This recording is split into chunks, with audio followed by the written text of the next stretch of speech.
గరుడ పురాణం పంచమాధ్యాయము. శ్రీహరి ఏ పాపముల వలన ఏ జన్మ కలుగుతుందో, ఏ రోగం వచ్చునో వివరించి చెప్పుట. శ్రీహరి ఏ పాపము చేయుట వలన ఏ చిహ్నములు వచ్చునో, ఏ జన్మ వచ్చునో అని గరుడు అడుగగా అందులకు శ్రీహరి, గరుడురా, నరకము నుండి వచ్చినవారు ఏ ఏ పాపాలు చేసిన వారికి ఏ ఏ జన్మలు వచ్చునో, ఏ ఏ పాపాలకు ఏ ఏ చిహ్నమో చెబుతాను విను అని ఇట్లు చెప్పసాగెను. బ్రహ్మహత్య చేసినవాడు చండాలుడై పుట్టి క్షయరోగము వచ్చును. గోహత్య చేసినవాడు మరుగుజ్జు వాడిగా చండాల జన్మ ఎత్తును. కన్యను చంపినవాడు చండాల జన్మనెత్తి కుష్ఠరోగము కలవాడగును. స్త్రీలను హత్య చేసినవాడు, భ్రూణహత్యలు చేసినవాడు భిల్లుడై పుట్టి ఎల్లవేళలా రోగములతో బాధనొందును. తన గోత్రము నందలి స్త్రీతో అక్రమ సంబంధము కలవాడు నపుంసకుడగును. గురుభార్యతో అక్రమ సంబంధము కలవాడు చెడు చర్మము కలవాడగును. మాంసము తినినట్టి బ్రాహ్మణుడు అతిరక్తమును కుష్ఠరోగము కలవాడగును. కల్లు త్రాగినవాడు నల్లని పండ్లు కలవాడగును. మధురమగు పదార్థములను ఇతరులకు పెట్టకుండా తాను మాత్రమే తినువాడు గడగండ రోగము కలవాడగును. తినరాని వస్తువులను తిను బ్రాహ్మణుడు మహాదర వ్యాధి కలవాడగును. శ్రాద్ధకాలంలో శుచిలేని పదార్థములను పెట్టువాడు చిత్ర కుష్ఠరోగి అగును. గర్వముతో గురువును అవమానించినవాడు అపస్మార రోగి అగును. వేదశాస్త్రములను నిందించువాడు పాండురోగిగా జన్మించును. అబద్ధపు సాక్ష్యము నిచ్చువాడు మూగవానిగా పుట్టును. పంక్తి భేదము చేయువాడు ఒంటి కన్నుతో జన్మించును. పెండ్లి చెడగొట్టేవాడు లేనివాడగును. పుస్తకాలను దొంగిలించేవాడు పుట్టుగ్రుడ్డి వాడగును. గోవులను బ్రాహ్మణులను కాలితో తన్నినవాడు ఖంజుడగును. రెండు కాళ్లతో తన్నినవాడు కుంటివాడగును. అబద్ధములు చెప్పేవాడు నత్తివాడగును. అబద్ధములను వినువాడు చెవిటివాడగును. విషం పెట్టేవాడు పిచ్చి వాడగును. ఇండ్లు మొదలైన వాటిని తగులపెట్టేవాడు బట్టతల వాడగును. మాంసమును అమ్మేవాడు కురూపి అగును. పరమాంసం తినేవాడు రోగి అగును. రత్నములను తస్కరించినవాడు హీనజాతిలో పుట్టును.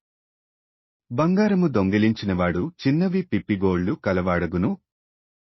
లోహాలను మొదలైన వాటిని హరించినవాడు కడుబీద వానిగా జన్మించును. అన్నమును దొంగిలించినవాడు ఎలుకగా పుట్టును.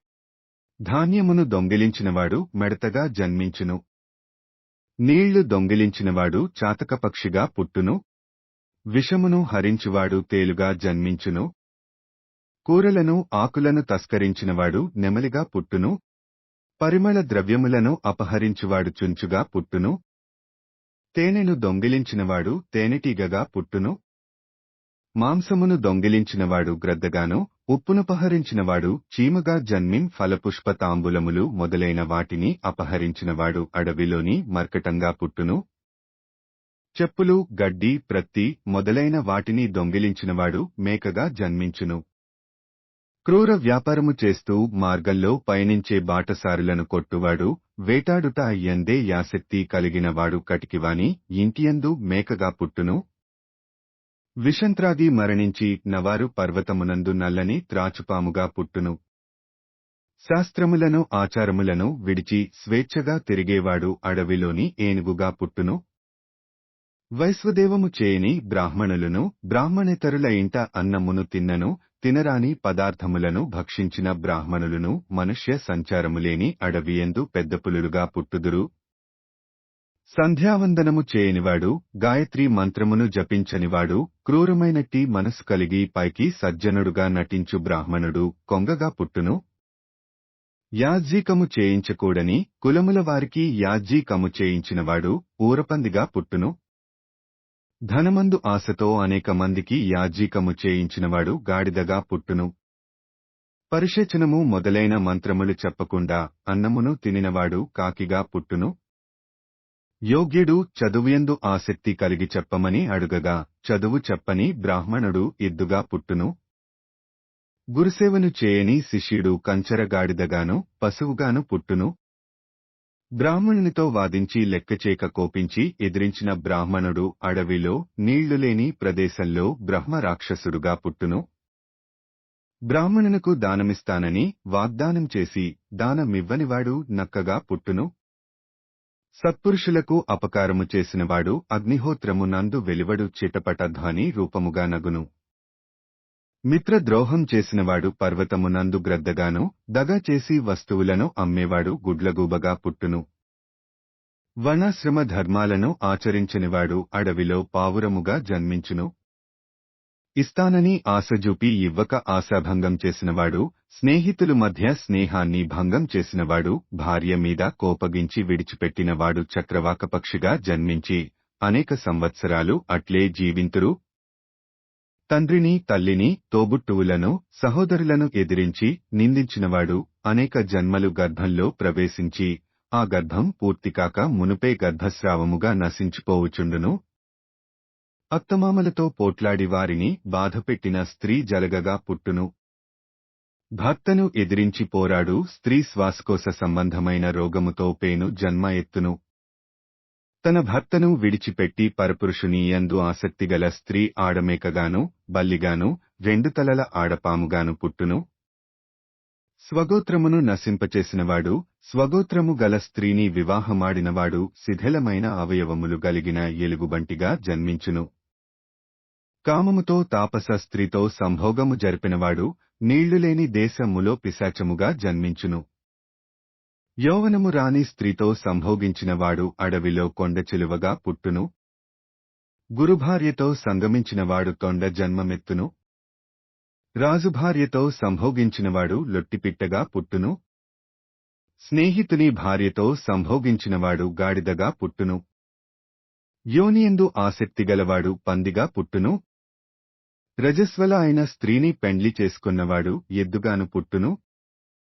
మిక్కిలి కామముగలవాడు కామముగల గుగముగా పుట్టును. మరణించినవాని యొక్క 11వ రోజున చేయబడు శ్రాద్ధమందు భోజనం చేసేవాడు కుక్కగా పుట్టును. డబ్బు తీసుకుని దేవతాపూజ చేయు వాడు కోడిగా పుట్టును. హీనుడైన బ్రాహ్మణుడు ధనమునకు ఆశపడి దేవతా పూజను చేసిన దేవలకుడని అందురు. అటువంటివాడు పితృకార్యములందుగాని శుభకార్యములందుగాని పంక్తి భోజనమునకు తగనివాడుగా చెప్పబడెను. విశేష పాపము చేసినవారు భయంకరమైనట్టి కఠినమైనట్టి ఆ పాపాలకు తగినట్టి నరకములను అనుభవించి కర్మము నశించిన తరువాత తిరిగి ఈ లోకంలో పుట్టును. బ్రహ్మహత్య చేసినవాడు గాడిద, లొట్టపిట్ట, దున్న మొదలైన జన్మము లెత్తును. కల్లు త్రాగనవారు తోడేళ్లు, కుక్క, నక్క మొదలైన జన్మముల నెత్తుదురు. బంగారము దొంగిలించినవాడు పేడ మొదలైన మల దుర్గంధ ముగల వాటియందు పురుగులుగా పుట్టును. ఈగ, దోమ మొదలైన జన్మము లెత్తును. గురుభార్య సంగమము చేసినవాడు గడ్డిపోచ తీగ మొదలైన కఠినమైన జన్మములు పొందును. ఇతరుల భార్యను అపహరించిన, దాచుకున్న ఇతరుల ధనమును దొంగిలించిన, బ్రాహ్మణ సొమ్ము కాజేసిన బ్రహ్మరాక్షసుడిగా పుట్టును. బ్రాహ్మణ ధనమును స్నేహంగా దొంగిలించిన తన వంశము 7 తరముల పర్యంతం నశించును. బలవంతంగా గాని దొంగతనంగా గాని తీసుకున్న ఎడల సూర్యచంద్రులున్నంత కాలము తన వంశము నశించిపోవును.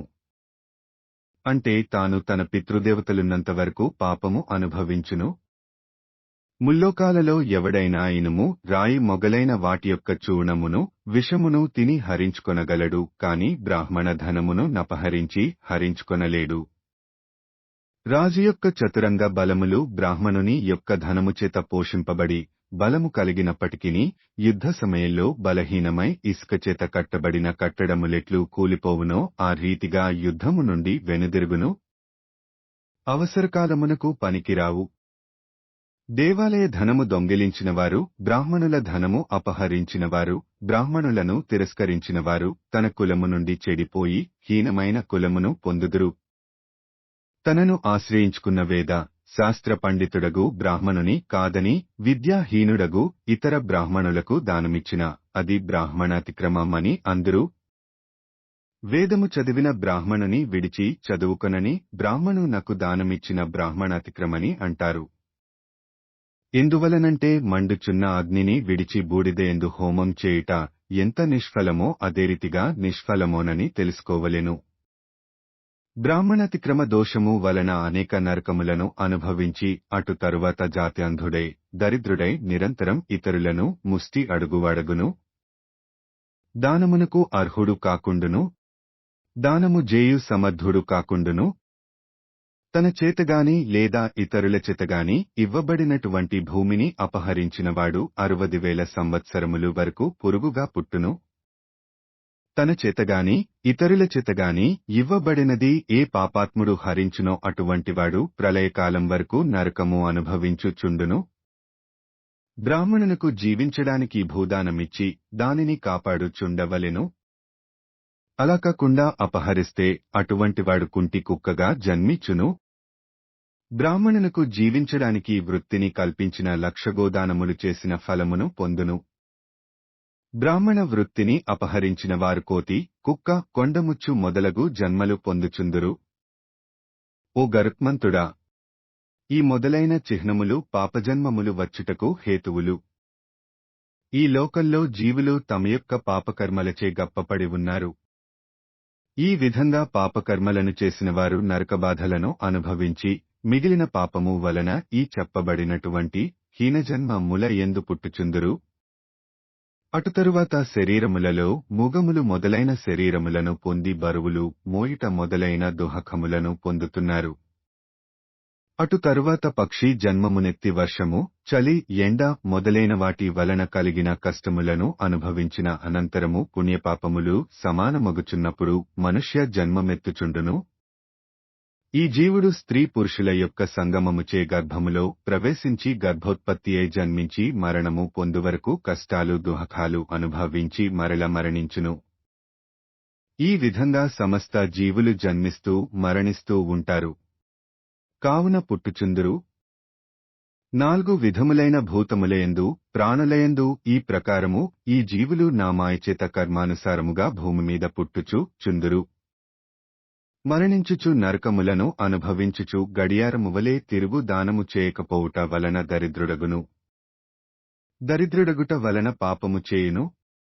పాపము చేయుట వలన నరకమును పొందును. కావున తిరిగి పాపాత్ముడు దరిద్రుడగుచుండును. జీవుడు చేసుకొనిన కర్మము అనుభవించినగాని పోదు. అనేక కల్పములకు కూడా నశించిపోదు కాబట్టి పుణ్యకర్మగాని పాపకర్మగాని అనుభవించి తీరాలి. తదుపరి అధ్యాయము తర్వాత వీడియోలో వస్తుంది. చూసినందుకు ధన్యవాదాలు. ఇంకా మరిన్ని వాటి కోసం సబ్స్క్రైబ్ చేయండి.